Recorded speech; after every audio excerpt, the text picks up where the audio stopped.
Rekaman penembakan terhadap posisi angkatan bersenjata Ukraina di Makiivka beredar di media sosial Telegram pada Selasa 28 Februari 2023. Kejadian yang berulang kali terjadi di mana pasukan pengintai Rusia menemukan peralatan militer Ukraina yang sedang terparkir, berupa truk dan kendaraan militer Humvee milik Ukraina.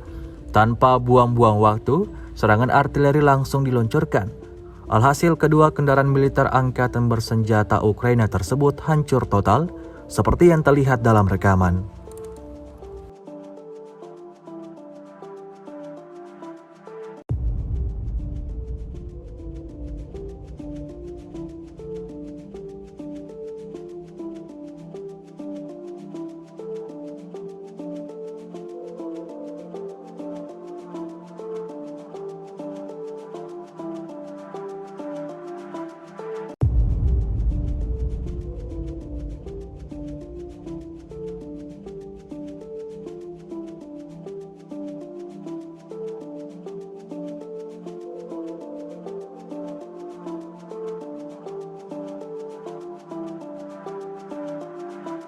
Setahun berlalu invasi, Rusia melaporkan secara total 390 pesawat Ukraina, 211 helikopter, 3.248 kendaraan udara tak berawak, 406 sistem rudal anti pesawat dieliminir sejak awal operasi khusus.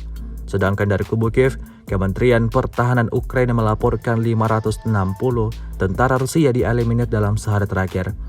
Total 148.690 prajurit Rusia meninggal sejak awal konflik hingga hari ke-369.